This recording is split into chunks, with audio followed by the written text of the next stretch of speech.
British सरकार द्वारा लगाया गया काला कानून इनहेरिटेंस टैक्स या डेथ टैक्स मतलब मरने के बाद भी टैक्स आजकल काफ़ी चर्चाओं में है।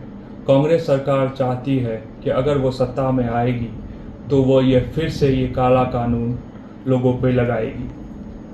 ये इनहेरिटेंस टैक्स या डेथ टैक्स कहिए इसको, इसका मतलब ये है जो ब्रिटिश सरकार ने लगाया था, जो कोई व्यक्ति की अगर निधन हो जाती है तो उसकी जो संपत्ति है उसका अच्छा खासा पार्ट सरकार जब्त कर लेती है।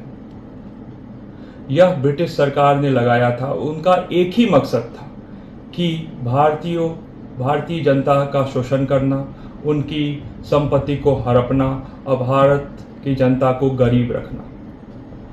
फिर देश आज़ाद हुआ, कांग्रेस की सरकार बनी और ये कानून लागू रहा। 1985 तक ये कानून लागू रहा। फिर अब कांग्रेस चाहती है कि ये फिर से कानून आए। यह एक बहुत ही खतरनाक काला कानून है।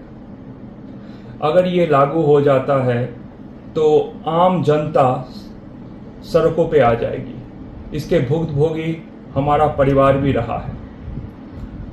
1962 में इंडो चाइना वॉर हुआ था, जिसमें हमारे परिवार ने 14 मन सोना सरकार को दिया था राष्ट्रीय हित के लिए। वार फंड में हम लोगों ने डोनेट किया।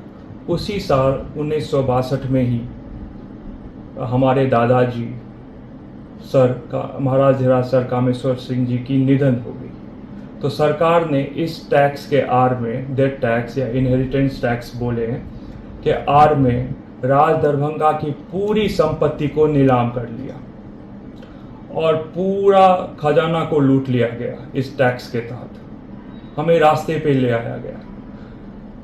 इस लूट अगर इस लूट का 10वां हिस्सा भी अगर हमारे मिथिलांचल में लगा दिया जाता तो आज मिथिलांचल की दूसरी हालत होती। और ये बहुत ही भयंकर और काला कानून है जो अंग्रेजों ने लूटने के लिए लगाया था भारतीयों को। ये फिर कांग्रेस चाहती है जो यही कानून की तरह सबकी संपत्ति को जब्त कर लिया जाए और लोगों को रास्ते में ले आया जाए। इसकी हम कड़ी निंदा करते हैं। इसके पिछले हम लोग इसके शिकार हो चुके हैं और आगे जनता भी हो जाएगी। PSA लाइव न्यूज से मैं हूं आपके साथ संपादक अशोक कुमार झा। हम फिर मिलेंगे आपसे बेहतरीन और ताज़ा खबरों के साथ। नमस्कार।